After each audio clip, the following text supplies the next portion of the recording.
আসসালামু আলাইকুম বন্ধুরা, কেমন আছেন আপনারা সবাই? আশা করি আপনারা সবাই অনেক ভালো আছেন। তো আজকে আমি আবারও চলে এসেছি কারণ ব্লগ থেকে। তো এই যে আমাদের আজকে বৃষ্টির দিনে রান্না হচ্ছে গরু আর খিচুড়ি। তো এই দেখুন আপনারা, গরুর গোশত দিয়ে রান্না হচ্ছে খিচুড়ি। তো এই যে আমরা গরুর গোশত আর আলু কুটে নিয়েছি, তো দিয়ে এখানে দিয়ে আপনারা মশলাপাতি দিয়ে দিচ্ছি, আর নিচে ঝাল আর পেঁয়াজও রয়েছে। তো এই তো আমরা দিয়ে শেষ হয়ে যাচ্ছে প্রায়। তো দিয়ে দিই এই আপনারা আপনারা যখন এটা চালিয়ে যাবেন, এটা আপনারা দেখতে দেখতে করবেন। সেখন সেখন তো আপনারা ভালোই করতে পারবেন। দেখুন আমরা করছি এটা এখন এটা মাখানো হচ্ছে। তো মাখিয়ে নিচ্ছে, মাখানোর সাথে সাথে কিন্তু এই দেখুন এটার কালারটা একটু চেঞ্জ হয়ে গেল। তো আমাদের গোশতটা রেডি হয়ে চলে গেছে, দিয়ে দিয়েছি। তো এই তো আমাদের এখন খিচুড়ি রান্না হচ্ছে। এইখানেও আমরা জিনিসপত্র ঢেলে দিচ্ছি। ঝালও রয়েছে, ঝাল রয়েছে আর মশলা রয়েছে। দেখুন সব ধরনের মশলা দিয়ে দিচ্ছি আমরা।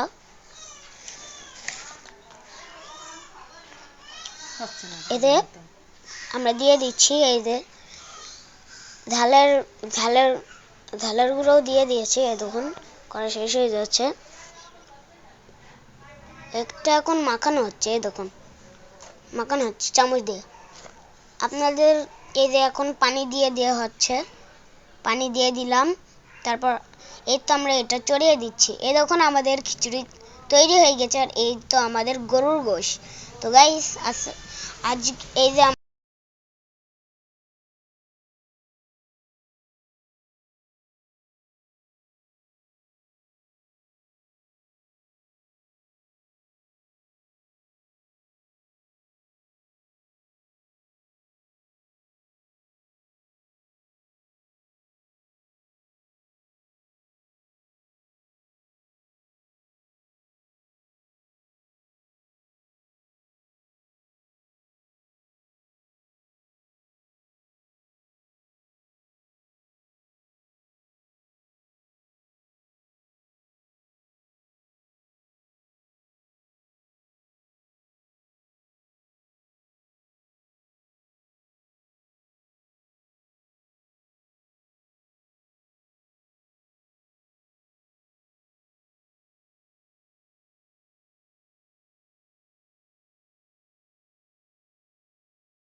এমন হলো কেন? একবারে কেটে দিলেই তো হয়।